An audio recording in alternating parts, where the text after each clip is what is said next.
ओम शांति। ओम शांति। आज का स्वमान। मैं योग युक्त आत्मा हूँ। योग का आधार जिनको ठीक समझ आया हुआ है वो ठीक योग युक्त होते हैं। उस आधार को मिस करके भी कई बार योग में मजा आता है।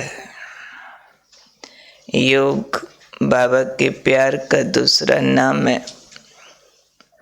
बाबा से प्यार सब बच्चों का है, लेकिन किसी का प्यार निरंतर रहता है, स्थायी रहता है, किसका बीच बीच में डाइवर्ट होता रहता है, टूटता भी रहता है, जुड़ता भी रहता है। तो ये वो लोग होते हैं जिन्होंने आधार को ठीक नहीं पकड़ा। प्यार तो सबका है। बाबा ने कहा हुआ है मुरलियों में, प्यार में सभी बच्चे पास है। और प्यार कोई योग कहेंगे, परंतु रियल योग युक्त जो रहे वो आधार को ठीक पकड़ेंगे। योग के आधार के रूप में हम राजयोग का फार्मूला बताते होते हैं, जो बाबा लगभग मुरलियों में बार बार रिवाइज कराते रहते हैं कि बच्चे देह सहित देह के सब संबंधों को भूल अपने को आत्मा समझ मुझ बाप को याद कर। तो सीधा नहीं कहा मुझ बाप को याद कर, उससे पहले है अपने को आत्मा समझ। तो योग युक्त रहने के लिए बाबा ने कहा विधि ही यही है कि अपने को इस देह रूपी रथ पर सारथी समझो और साक्षी होकर रहो। ये अगर बेस ठीक पकड़ा है आत्मिक स्वरूप में स्थित होने का, तो कनेक्शन हमारा जुड़ा ही रहेगा, नहीं तो डाइवर्ट होता रहेगा, कभी टूटेगा कभी जुड़ेगा। उसमें दो काम बाबा ने कहे, एक सारथी एक साक्षी। योग की विधि के रूप में बाबा ने कहा एक सारथी समझो अपने को, दूसरा साक्षी होकर रहो। उसमें से दो में से एक बात का विस्तार आज बाबा ने समझाया। सारथी, सारथी माना क्या? ये देह रूपी रथ पर विराजमान मैं आत्मा सारथी हूँ, यानी देह कार है, मैं आत्मा ड्राइवर हूँ। ये रथ है तो मैं इस रथ को हाँकने वाला, ड्राइवर कह दो सारथी कह दो, सेम मीनिंग है दोनों का। जो बच्चे इस स्थिति का अभ्यास करते हैं वो इस देह और अनेक प्रकार के देह भान से न्यारे हो जाते हैं। जो बार बार प्रैक्टिस करते हैं, शरीर रथ, मैं आत्मा सारथी, ये कार, मैं इसके अंदर ड्राइवर, ये जड़ में चैतन्य, ये नाशवान में अमर, यानी मैं और मेरा को अलग करते ही रहते हैं। दो चीज़ें, ये देह और मैं, दो टुकड़ा जो इसको अलग करते रहते हैं वो देह से भी न्यारे हो सकते हैं। और आज बाबा ने याद दिलाया अनेकों प्रकार का देह भान होता है, उससे भी सहज भाव से न्यारे हो सकते हैं। और जो बच्चे देह भान से न्यारे हो सकते हैं उनके लिए बाबा ने कहा योग युक्त हो जाएंगे। न सिर्फ योग युक्त होंगे, लेकिन ऐसे बच्चों के कर्म भी युक्ति युक्त होंगे, जिसको हम कहते हैं ना योग में रहकर कर्म करो। क्यों कहते हैं कर्म करते भी योगी होकर रहें? क्योंकि उससे कर्मों में गलतियां होना बंद हो जाएंगी। युक्ति युक्त कर्म मीन्स मिस्टेक फ्री। युक्ति युक्त कर्म मीन्स श्रीमत अनुसार, एप्रोप्रिएट। जब जहाँ जैसा समय अनुसार ज़रूरत है वैसा कर्म करेंगे, उसमें चूकेंगे नहीं, गलती नहीं करेंगे। कहीं बहुत हंसने हंसाने की ज़रूरत है, कहीं बहुत चुप रहने की ज़रूरत है, कहीं पर आपको बहुत न्यारा हो जाना पड़ेगा। कर्मों की भी तो अलग अलग डिमांड्स है ना, एक जैसी नहीं होती है। तो जो बच्चे योग युक्त हैं उनके कर्म युक्ति युक्त होंगे, यानी समय स्थान व्यक्ति परिस्थिति के लिए एप्रोप्रिएट वो कर्म कर पाएंगे, नहीं तो नहीं कर पाएंगे। तो योग युक्त जो बच्चे होंगे वो कर्म इंद्रियों को कंट्रोल कर सकेंगे स्वाभाविक रूप से ही। और उसमें भी बेसिक रूप की ये वाली प्रैक्टिस अगर करते हैं, सारथी वाली, कि देह रथ है, मैं आत्मा इस पर सारथी हूँ, ये प्रैक्टिस होने से कर्म इंद्रियों को कंट्रोल करके रखेंगे और सब कर्म इंद्रियां ऐसे बच्चों के वश में हो जाएंगी।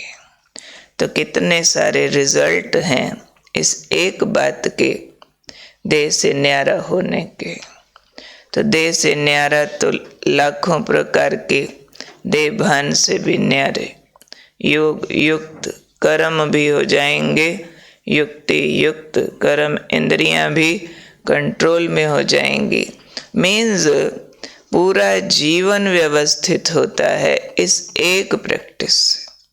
और ये एक प्रैक्टिस चूक जाने से लाखों गलतियां, लाखों समस्याएं, लाखों प्रकार के दुख और परेशानियां पैदा होती है। इसलिए हम सब बाबा के बच्चों को आज दिवाली मना रहे हैं ना, तो दिवाली मनाइए, आत्मदीप जगा रहे।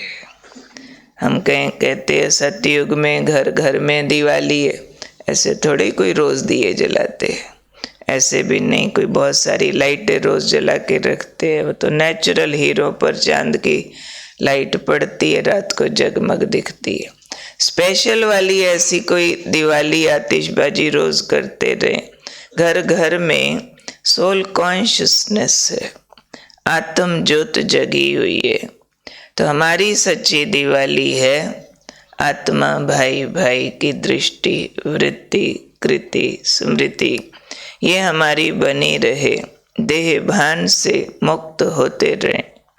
तो इसमें हमें ज़रूर चेक करना पड़ेगा कि देह भान मेरा कितना उतरा है। देह भान माना दिया बुझा हुआ, आत्म भान माना दिया जगा हुआ। तो दिन में कितनी बार ये दिया जल बुझ करता है, देखना पड़ेगा। एक बार बाबा ने कहा था, समझो कोई लाइट जल रही हो और वो जल बुझ कर रही हो तो क्या होता है, चिड़चिड़ी मचती है कि ये क्या है, या तो पूरी जग जाए नहीं तो कहेंगे बंद करो, खराब हो जाएगी, यही बोलते हैं ना। क्योंकि उसमें रिस्क है बहुत, जल बुझ वाली में आँखों पर भी असर आता है और चीज़ पर भी, जो मशीनरी है उस पर भी असर आता है और मन शांत नहीं रहता है। ऐसे ही आत्म ज्योत जब तक जल बुझ कर रही है तब तक कमजोरियां भी आजा कर रही है, कभी आ रही कभी जा रही, कभी आ रही कभी जा रही। तो फिर हमारे जो जानने वाले हैं वो भी चिड़चिड़ करते रहते हैं। हम उनको कहेंगे चलो सेंटर, चलो आप भी बाबा का बनो, वो कहेंगे पहले आप तो ठीक हो जाओ, भी आपकी ज्योति पूरी जग जाए ना, फिर हमें भी ठीक रास्ता दिखेगा। अब लाइट हाउस ही जल बुझ कर रहा हो तो क्या करेंगे, बाकियों को रास्ता कैसे मिलेगा। तो हम टॉर्च बेयरर्स हैं, लाइट हाउस हैं, सबको रास्ता दिखाने वाले हैं। तो हमारी लाइट एक सार जलनी चाहिए। तो रोज़ अमृत वेला हमारा ऐसा अभ्यास होना चाहिए कि देह भान भूल जाए। ये शरीर की पहचान, शरीर के रिश्ते, शरीर की आयु, जात बिरादरी भूल जाए। उसके बजाय मैं पवित्र, शांत, शक्तिशाली आत्मा, परमात्मा की संतान, ये वाली फीलिंग लंबा टाइम रहे। एकाग्र होके अमृत वेला जैसे कि दिए में घी डाल दिया। जैसे दिया अगर सारी रात जलाना होता ना, पहले तो ऐसा करते थे, आजकल करते हैं या नहीं मुझे नहीं मालूम। एक बहुत बड़ा दिया लाते थे जिसको सारी रात जलना होता था। उसमें रात सोने से पहले चेक करते थे कि घी फुल है, एकदम फुल लबालब करके, कि सुबह तक उसका घी न खुट जाए। कई बार तो हमने देखा आधी रात भी उठ के चेक करते थे कि वो घी तो नहीं उसका खत्म हो गया, ज्योत बुझ तो नहीं रही है। क्योंकि अखंड ज्योति का महत्व है। समझते थे रात को ज्योत बुझ गई तो लक्ष्मी नहीं आएगी, खुद सो जाएंगे, दिया जलना चाहिए। तो वो तो मिट्टी के दियों की कहानियां हैं। अब हम तो खुद ही दिया है, उसमें घी अच्छी तरह भरना है। तो हमारे को रात को सोने टाइम भरने वाली सिर्फ बात नहीं है, हम तो सवेरे सवेरे भी उठ के अपना दिया लबालब भर दें, जो सारा दिन हमारी अखंड ज्योत जलती रहे। फिर सिर्फ घी से नहीं भरते, उस पे चिमनी भी लगाते कि कोई ऐसा छोटा मोटा झोंका भी आके इसको बुझा न जाए। तो हमारी चिमनी है अटेंशन की, अटेंशन और अभ्यास, अगेन एंड अगेन। तो वो जो जगाया था हमने आत्मदीप, वो बुझ न जाए। क्योंकि हमारे सारे पुरुषार्थी जीवन का सार है ये कि आत्म ज्योत जगी रहे। नहीं तो ज्ञान के हमें लाखों पॉइंट आते हों, बहुत सारी सेवा भी कर ली हो, बहुत कुछ हमने और भी सेवा में उपलब्धियां हासिल की हों, परंतु आत्म ज्योत ठीक नहीं जलाई तो बाकी सारे नंबर ऐसे ही हैं जैसे हैंडराइटिंग बहुत अच्छी है, प्रश्नों के उत्तर नहीं आते। हैंडराइटिंग बहुत अच्छी है, इंग्लिश में भी हिंदी में भी। हिस्ट्री आती नहीं, हैंडराइटिंग बहुत अच्छी है। हिंदी की ग्रामर आती नहीं, हैंडराइटिंग बहुत अच्छी है।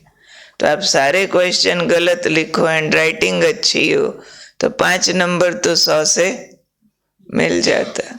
चाहे आपने 20 पेज भरे हो पर क्वेश्चंस के आंसर सारे गलत हैं।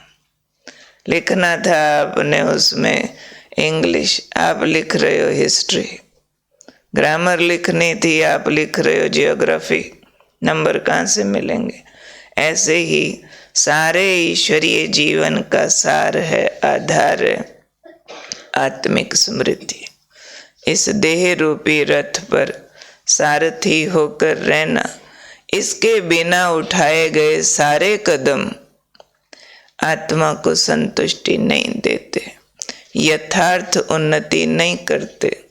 इसलिए कईयों को ज्ञान में चलते हुए 10, 20 साल, 25 साल, 30 साल हो गए होंगे तो भी फील करते हैं अंदर से भरे नहीं है, अभी भी विकार खड़े हैं, अभी भी खालीपन का एहसास है, अभी भी बाबा से जो मिलन का सुख आना चाहिए आत्मा को, जो एकाग्रता बननी चाहिए वो नहीं बन रही है। यानी जितना ज्योत जग के रोशनी फैलनी चाहिए थी वो नहीं फैली है, क्योंकि रोज बत्ती जगाना भूल जाते हैं, बाकी सारा कुछ करते हैं, बत्ती जगाना भूल जाते हैं। तो ये आत्म बत्ती जगे पहले, देवभान का चादर उतरे, मैं मम्मी, मैं पापा, मैं फलाना, मैं फलाना, ये मेरा कार्य, जो भी है।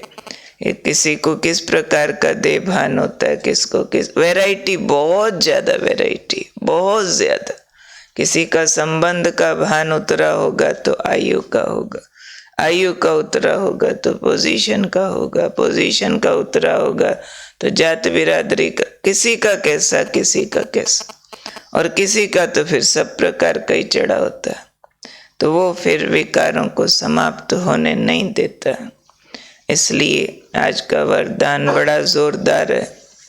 याद ये रखना है मैं योग युक्त आत्मा हूँ, पर अटेंशन ये रखना है कि देह रथ है और मैं ऊपर बत्ती जग रही हूँ इसके माथे पर। जैसे कार चलाते हैं तो हेडलाइट जलाते हैं, ऐसे शरीर को जब भी यूज करना है तो हेड पर लाइट जली दिखती रहनी चाहिए। जब हेड पर लाइट दिखती रहेगी तो कहीं टक्कर नहीं होगा, एक्सीडेंट नहीं होगा। हेड लाइट नहीं, गाड़ी स्पीड पर, तो बड़ा खतरा। फिर तो उसकी स्पीड पर भी खतरा है। गाड़ी की क्वालिटी कितनी मर्जी अच्छी हो, हेडलाइट के बिना खतरा ही खतरा। तो ऐसे ही इस ईश्वरीय जीवन में ये हेडलाइट ठीक जली होनी चाहिए, यानी सारथी का अभ्यास बहुत एक्यूरेट हमको पकड़ के रखना है। यही हमारी सच्ची सच्ची दिवाली है। इस सच्ची दिवाली की सब बाबा के बच्चों को बहुत बहुत बधाई हो, बधाई हो, बधाई हो।